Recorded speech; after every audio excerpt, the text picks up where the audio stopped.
It's everyone's favorite time of the week, the Sean Kiracofe Show. Mm-hmm. How we doing, Coach? Always good. Good. 2 home matches this week. Very excited about that.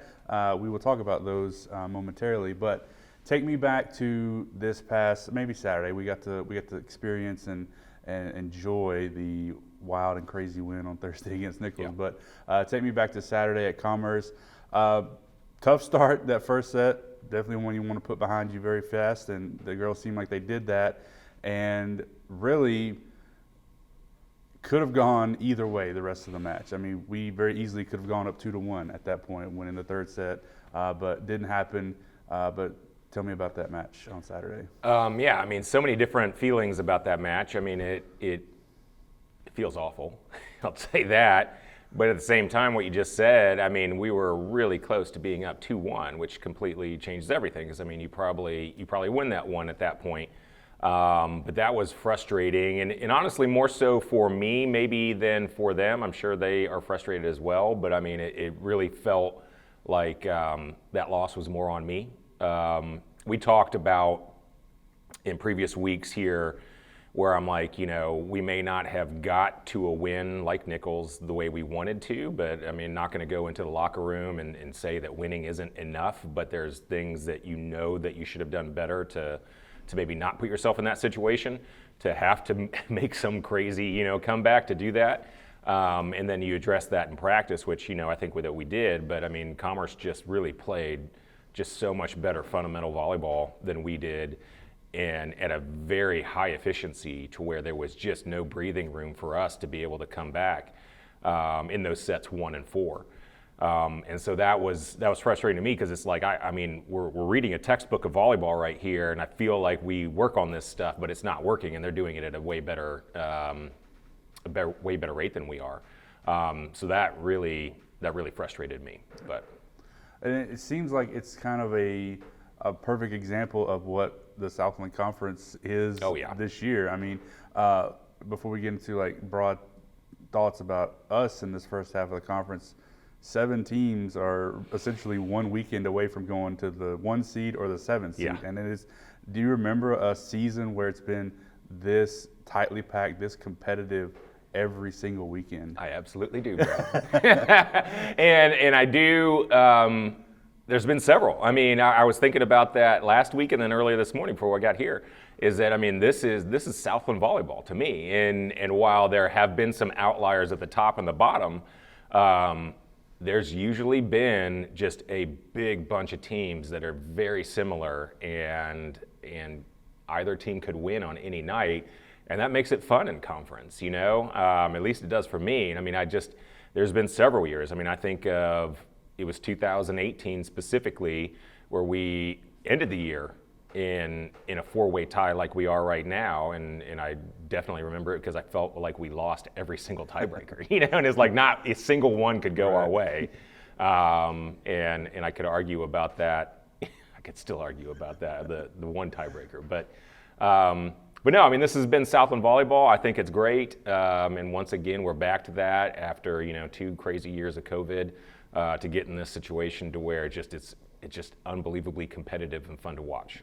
Certainly going to make the tournament a lot of fun in a few weeks for sure. But like I said, we've reached the midway point of the Southland schedule. It's like 7 teams at 5 and 4, a couple at 7. You know, it's so many close together.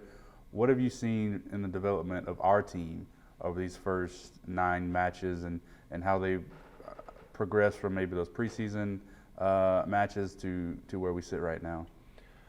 I mean, to be honest, I mean, while we keep getting better every single day, there hasn't been a huge change, and that's a credit to this team on how they started the year, and then in the work that they did, in the progress that they made in 2-a-days and all that, just to be able to come right out of the start.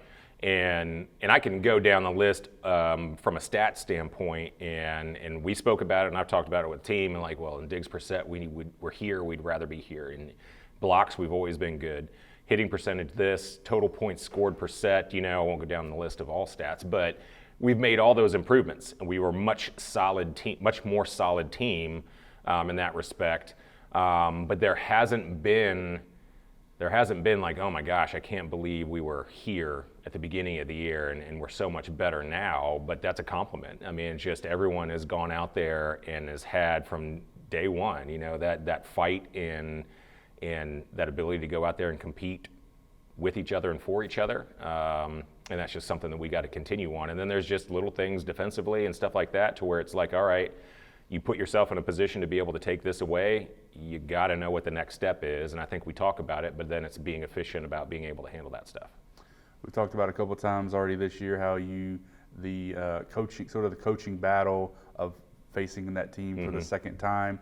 Every match from here on out is that for every week. So starting with McNeese on Thursday, you think back to one of those potential pivotal moments of the season was when we were at Lake Charles.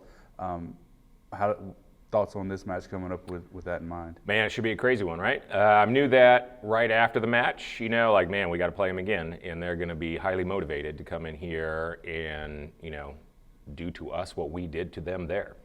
And that's a pivotal game for both of our programs. One, to know that we can always accomplish something if you just keep working at it.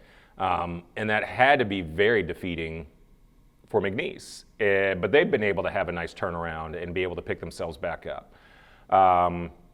So it should be a battle. I mean, they should come out, in theory, they should be on fire in those first few points. And it's about surviving that and then going, okay, now we can play some volleyball and get back to it. So, I mean, it's going to be a fun one to see them again. And then Saturday against Lamar, a bit of a change in the normal Saturday schedule for us because of homecoming and football game earlier in the day. So we won't play until 6 o'clock on Saturday night. Is there any dynamic changes in terms of preparation? Because remember, you used to playing at either 11 or 1 on Saturday, and you pushed that back several hours. Yeah, I mean, it will be unique in that usually, our timeline is get up, get to work, and then you can enjoy, all the tailgating and stuff like that after the game. So we're going to have all that stuff going on, all the people in town, and all the festivities, so to speak, for the match that we have to work around just because we're on a business day, So that'll be interesting to be able to do our best about being, preparing ourselves the way we normally do, but still giving them a chance to enjoy, homecoming, which I think is great for us to be in town for that, because that doesn't always happen. And so you want them to experience that, but know that you got to get to work. And then into the match itself, like I said, second matchup with Lamar. I think we 3-1. It was in 4. Yeah, exactly, it was 4 down there. So they have that same sort of mentality that I think McNeese has, wants to come in and play well. And again, we've talked about this before. I mean, everyone's better in the Southland right now. And while the records don't show that, for Lamar, just like they don't for Nichols, but we know that they're capable of putting us in a position to where they could win that match as well. So while the record doesn't show that, I mean, Lamar's much better. And they've got 2 outsides that can produce. They play really good defense. They've got a nice young setter. They can do some things that make it difficult. So, I mean, the record does not show what that match is going to be like, and we got to make sure that we're on top of what we're doing. It should be a fun week. 2 home matches, Thursday and Saturday. Thanks so much, Coach. Thank you.